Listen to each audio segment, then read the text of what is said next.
was supposed to be day one of this new 60-day negotiating period between the United States and Iran has turned into day nothing. Vice President J.D. Vance was supposed to be in Switzerland meeting today, but that trip has now been postponed, is what they're saying, with little explanation. A diplomat tells CNN that Iran is seeking guarantees that hostilities in Lebanon will end before it resumes talks with the U.S. And there was new violence overnight. Israel says 4 soldiers were killed in Lebanon when a Hezbollah explosive device struck a tank. Israel hit back, launching airstrikes that killed at least 18 people. That's according to Lebanon's health ministry. I want to get right to CNN's Nick Robertson on the shores of lovely Lake Lucerne in Switzerland. Nick, it's a nice picture there, but not nice results, at least in terms of what the U.S. and Iran were hoping. Yeah, John, look, if you wanted a venue that speaks peace and tranquility, where two sides, the United States and Iran, can get away from the sort of domestic pressures of, is this a good MOU, is it a bad MOU, and just sit down and try to talk through and find the details and commonality that's going to bring a final result if it's achievable, this would be the location. That hotel on the top of the mountain there behind me was the venue. James Bond movies have been done around here. Goldfinger, I believe, was one of them. But right now, the thing that is missing here are the two sides. And as you say there, the Iranians are pointing to Lebanon and saying that that is part of the deal, that the first part of the memorandum of understanding is a ceasefire in all areas, including Lebanon. And part of that first paragraph in the memorandum of understanding is that all sides should respect the sovereignty and territorial integrity of Lebanon. But at the same time, Hezbollah is attacking Israeli troops who are inside of Lebanon. The Israeli Prime Minister says that is an abrogation of the ceasefire agreement. The Iranians are saying they're not coming until it's sorted out. So where do we realistically stand right now?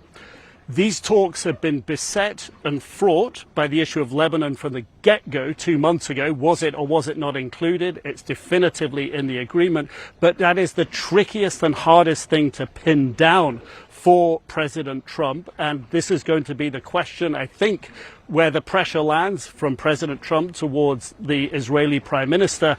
Can he bring down the temperature of the hostilities there enough to bring the Iranians to the table, the talks table up here? We've seen this before, the ups and downs over the past few months of these talks. Diplomats are working behind the scenes here to try to get the two sides to the table. And until they are, that MOU is just words on a piece of paper. It's not a reality, and that's the difficulty where we stand today. First, I want to just start with the talks being called off today. Is that bad news? How should we read that? Well, good morning, Audie. And look, I think we had to expect a lot of bumps in the road because this is a very vague and very partial agreement. It is meant to be the start of negotiations rather than the end of negotiations. And secondly, it did not bind Israel to anything. It did not bind Hezbollah to anything. So Iran now has a card to play, which is peace in Lebanon. And if Hezbollah attacks Israel, which apparently happened, then Israel responds. They can claim, okay, there's no peace, so we don't have to do anything. So there's a lot to play out here. Yes, you just mentioned that last night, at least 16 people actually were killed after Israeli airstrikes. Vice President Vance had pretty strong words for members of the Israeli government who have criticized the agreement with Iran and him. Here's what he had to say. I don't think Bibi himself has actually criticized the deal because I think he's maybe a little bit more familiar with the details of what's in it. But yeah, you've seen people in their system, Ben-Gvir and Smotrich, who've attacked the deal. And I guess my response to them would be, what is your exact proposal? And, you know, you're a country of 9 million people. You can't just kill your way out of solving every single national security problem that you have. As a diplomat, how do you hear how he's defending this? Well, there are several things that come to mind. Number one is that it is an Iranian objective to sow divisions between the United States and Israel. And hearing that kind of comment from the vice president about Israel is fulfilling that Iranian objective of sowing those kinds of divisions. Secondly, if you're Israel, you're living in a very dangerous neighborhood, and what you need to do is provide security for your people, and that rests on deterring what are very real threats to your people. So Israel is focused on that. We may not agree with them as to how they go about that. We may think sometimes they are too aggressive in pursuing that, but that is what the Israeli Prime Minister's job is. And he's not going to be deterred from that. We have to look at that reality. And then thirdly, we shouldn't make an assumption that because there is now this memorandum of understanding with Iran, that everything that is not in the memorandum of understanding is somehow better than it was before. Iran funds, supplies, trains, supports terrorist networks all over the world, especially those that are targeting Israel. And we have to recognize that that is real. Yeah, and I think a lot of people do, frankly. The people who are loudest in their complaints about this deal are Republicans. And we're just hearing so many senators saying similar things even to what you might hear from those loud voices in Israel. I want to play for you a series of voices. Everything I've heard about it causes me concern. I do have concerns that certain aspects of this deal might be a step in the wrong direction. I have to know where that money is coming from, because I don't think my constituents are going to be really happy about it if that's all U.S. taxpayer dollars. History demonstrates that giving billions of dollars to theocratic lunatics who want to murder us is an exceptionally bad idea. So people are kind of up in arms about many things, but specifically the $300 billion potential Reconstruction and Development Fund, which is supposed to be an investment fund. And Senator Roger Wicker of Mississippi, he's the top Republican, he was saying, look, I get that it's not funded by taxpayer dollars, but it's still a payoff. And he's saying it's a payoff that would make Obama's 2015 deal look like a pittance by comparison. Yes, that's exactly right. That's the one part of this thing that is the most mystifying at all. Why there's any money changing hands here, whether it's But they're saying there not, isn't, right? Matter. They're arguing that money isn't changing hands.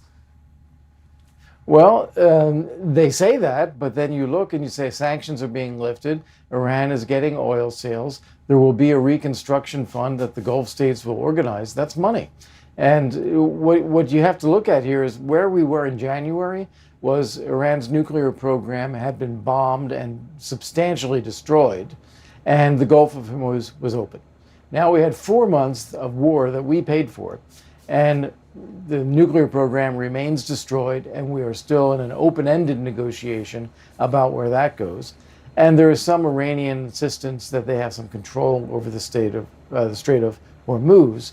Okay, but maybe it was worth it to get out of the military conflict, to get our forces home, to bring down oil prices, to restore some stability in the global economy. You can argue, okay, we can go back and reset. But then you add on top of that, and Iran gets access to hundreds of billions of dollars. That's kind of inexplicable. Yeah, none of this sounds like what the president said, unconditional surrender by Iran.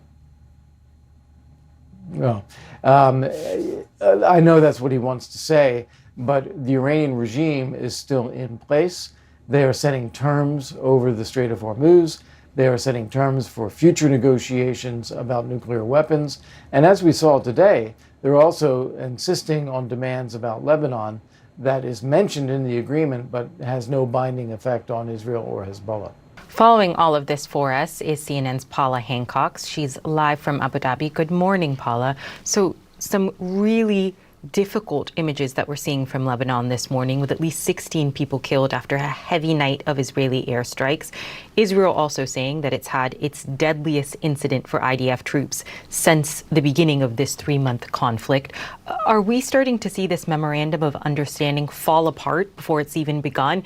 And what can the United States do to contain this conflict on the Lebanon front when Israel is not party to the deal?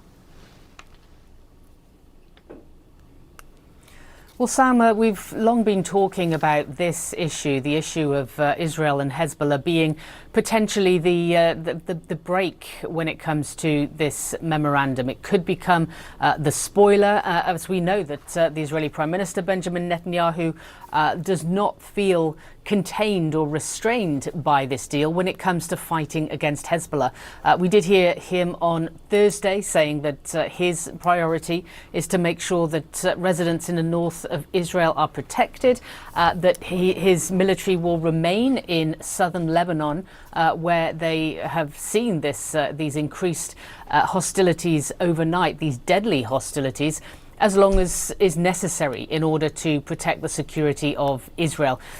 What we've heard, though, from Iran is that there will be a harsh response if they continue to see these strikes against Lebanon.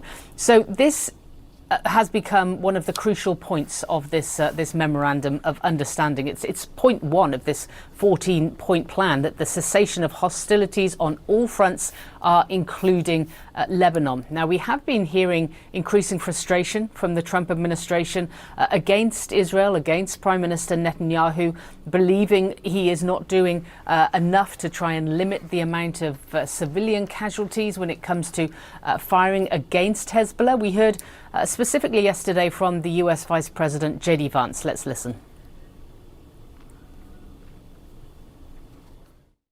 Donald J. Trump is the only head of state in the entire world who is sympathetic to the nation of Israel at this moment in time. And he happens to be the head of state of the world superpower.